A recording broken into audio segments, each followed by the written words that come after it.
একটি ব্যস্ত শহরে আছেন আহমেদ, একজন অন্ধ ভিক্ষুক। তার জীবন প্রতিদিনের সংগ্রামের চারপাশে ঘুরপাক খায়। সারাদিন রাস্তার মোড়ে বসে তিনি মানুষদের দিকে হাত বাড়ান। মাথায় থাকে ধকল, কিন্তু হৃদয়ের গভীরে এক আশার আলো জ্বলতে থাকে। অন্ধ হওয়া সত্ত্বেও আহমেদ প্রতিদিন আল্লাহর প্রতি তার বিশ্বাস আঁকড়ে ধরেন। সকালে সূর্যের প্রথম আলো থেকে শুরু করে শহরের কোলাহলে শোনা হাসি, সবকিছুর মধ্যে তিনি এক ধরনের আনন্দ খুঁজে পান। তিনি জানেন, অন্যদের সাহায্য করা ও তাদের সুখে থাকা খুব গুরুত্বপূর্ণ। পুরনো এক ভিক্ষুকদের সঙ্গী, আহমেদ সকালবেলা অন্য ভিক্ষুকদের সাথে গল্প করেন। তাদের হাসি ও মজার কথা তার দিনকে আলোকিত করে।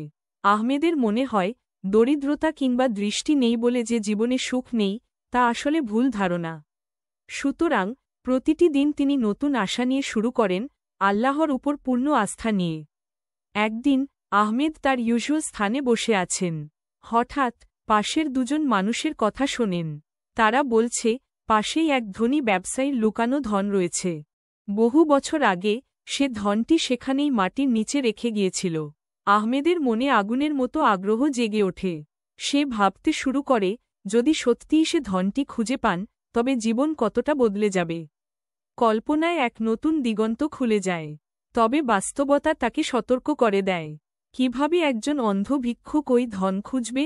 তবে তার মনে আশা থাকে। সে জানে, আল্লাহ যদি তার প্রতি দয়া করেন, তবে কিছুই অপ্রাপ্ত নয়। এক থমকে ধরা অনুভূতি তাকে এক নতুন শক্তি দেয়। সেই রাতে আহমেদ আল্লাহর কাছে প্রার্থনা করে। সে চাইছিল যে, যদি তাকে সেই ধনের সন্ধান দেওয়া হয়, তবে সে তা ব্যবহার করবে অন্যদের সাহায্য করার জন্য। মনে মনে সে সিদ্ধান্ত নেয়, কাল থেকে সে অনুসন্ধানে নামবে। দিনের পর দিন জাল দেয়, আহমেদ ভিক্ষা করতে বের হন, কিন্তু এখন তার মনের মধ্যে নতুন একটি শক্তি কাজ করছে। তিনি প্রতিদিনের ছোট ছোট দানগুলোতে নতুন করে আনন্দ খুঁজে পান। মানুষজনের মুখে হাসি দেখে মনে করেন, এই মুহূর্তই আসল ধন। আহমেদ ইসলাম ধর্মের শিক্ষার ওপর ভাবতে শুরু করেন।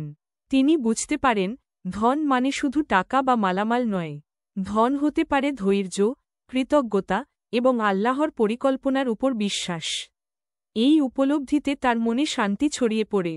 একদিন যখন তিনি দুপুরে সূর্যের নিচে বসে আছেন, তখন উপলব্ধি করলেন যে, আল্লাহ তাকে প্রতিদিনের জীবনে যে আনন্দ এবং শান্তি দিচ্ছেন, তা আসলে অমূল্য। ভিক্ষাবৃত্তির মাধ্যমে কিছু মানুষকে সাহায্য করাও তার কাছে ধনের সমান। আহমেদ এরপর প্রতিদিনের কাজের প্রতি আরও মনোযোগী হলেন। তিনি মানুষের প্রতি সদয় ও আল্লাহর প্রতি কৃতজ্ঞ থাকাকে নিজের জীবনের লক্ষ্য বানালেন। তিনি জানেন, প্রতিটি দিন একটি নতুন সুযোগ, এবং আল্লাহ সবকিছুর প্রতিফলন করেন। এক দুঃসাহসিক বিকেলে আহমেদ যখন তার দানের পাত্রের দিকে হাত বাড়াচ্ছিলেন, হঠাৎ করে একটি পুরনো বইয়ের মধ্যে কিছু একটা স্পর্শ করলেন। বইটি কোনো যাত্রী ফেলে রেখে গিয়েছিল। সে বইটি খুলতেই ভিতরে একটি অদ্ভুত নকশা দেখতে পায়। আহমেদ ধরতে পারে যে, এটি সম্ভবত সেই লুকানো ধনের মানচিত্র। তার হৃদয়ে আশা জেগে ওঠে। মনে মনে সে ভাবতে শুরু করে, সত্যিই কি আমি এই ধন খুঁজে পাবে? তার ভিতরের একটি কণ্ঠস্বর বলছে যে, এটি মুখোমুখি হওয়ার সময়। আহমেদ দেখেন, মানচিত্রে একটি স্থান চিহ্নিত করা হয়েছে এবং সেখানে যাওয়ার পথও উল্লেখ আছে। তার সমস্ত হতাশা মুহূর্তে উধাও হয়ে যায়। এক নতুন উৎসাহে তার হৃদয় বেজে উঠতে থাকে।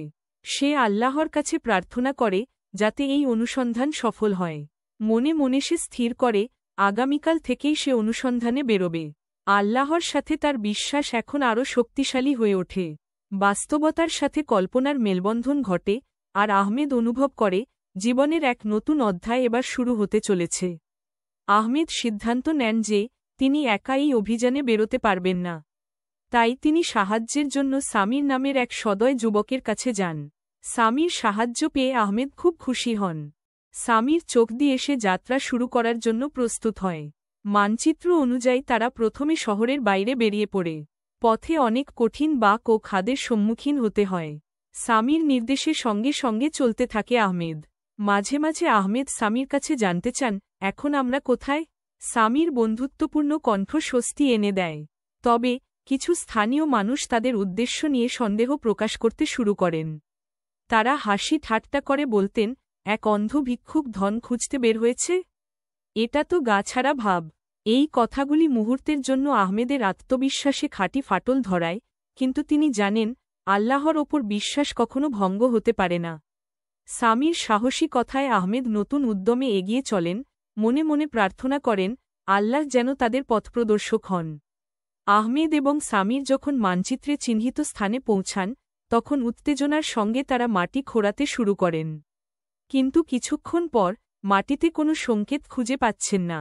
আশা ধীরে ধীরে কমতে থাকে। সামির মনে হতাশা জাগে। এটা সম্ভব নয়, আমরা কোথাও ভুল করছি বলে সে চিন্তিত ভাবে। আহমেদ কিছুক্ষণ চুপ থাকে, কিন্তু তার বিশ্বাস অটুট। না সামির, আমরা যা করছি তা ঠিক। আল্লাহ কখনো আশা ভঙ্গ করেন না। আমাদের ধৈর্য ধরতে হবে। আহমেদের বক্তব্যে তখন সামির মনে নতুন উদ্যম জন্মায়। দুই বন্ধু আবার উৎসাহ নিয়ে কাজ শুরু করে। তারা বুঝতে পারে যে সফলতার দরজা খোলার জন্য যতটা ত্যাগ প্রয়োজন তা দিতে তাদের কোনো দ্বিধা থাকা উচিত নয়। আহমেদ প্রার্থনা করে, হে আল্লাহ, আমাদের কঠোর পরিশ্রমের ফল তুমি দাও।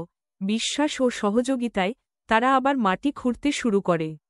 মনে মনে তারা নিশ্চিত যে আল্লাহ তাদের প্রতি দয়া করবেন এবং সাফল্য তাদের দিকে আসবে।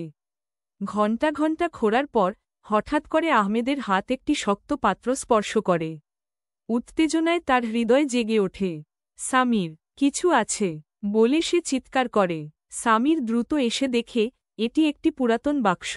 তারা দুজন মিলে মাটি সাফ করে বাক্সটি বের করে। যখন তারা বাক্সটি খুলতে থাকে, তখন ভিতরে সোনালি মুদ্রা, মূল্যবান অ্যান্টিক্স এবং কিছু চিঠি দেখতে পায়। চিঠিগুলোতে একটি ধনী ব্যবসায়ীর কাহিনী লেখা, যিনি দানশীলতা এবং বিশ্বাসের পথে জীবনযাপন করতেন। তার ধর্মপ্রাণতা ও গভীর কৃতজ্ঞতার অভিব্যক্তি আহমেদের মনে এক নতুন আশার জো জাগায়। এখন এই ধন আহমেদের কাছে শুধু টাকার জন্য নয়, বরং আল্লাহর আশীর্বাদের প্রতীক হয়ে দাঁড়িয়েছে। তিনি অনুভব করেন, এটা তো আল্লাহর পরীক্ষা। আমি আজ আমার স্বপ্নের সত্যতা প্রাপ্তি পেলাম। আহমেদ ও সামির মুখে হাসি। এই তহবিল তাদের থমকে দিচ্ছে না, বরং তারা এই ধনকে অন্যদের সাহায্য করার জন্য ব্যবহার করার প্রতিজ্ঞা করে। আল্লাহর রহমত ও আশার প্রতীক হয়ে ওঠে এই ধন। আহমেদ তার নতুন ধনের ওপর বিশ্বাস না করতে পারছিলেন। এত বছর অপেক্ষা, এবং এখন এত অমূল্য আইটেম। কিন্তু ধনটির অর্থ কেবল নিজের জন্য নয়, বরং অন্যদের জন্য সাহায্যের একটি উপায়ে রূপান্তরিত করতে চান।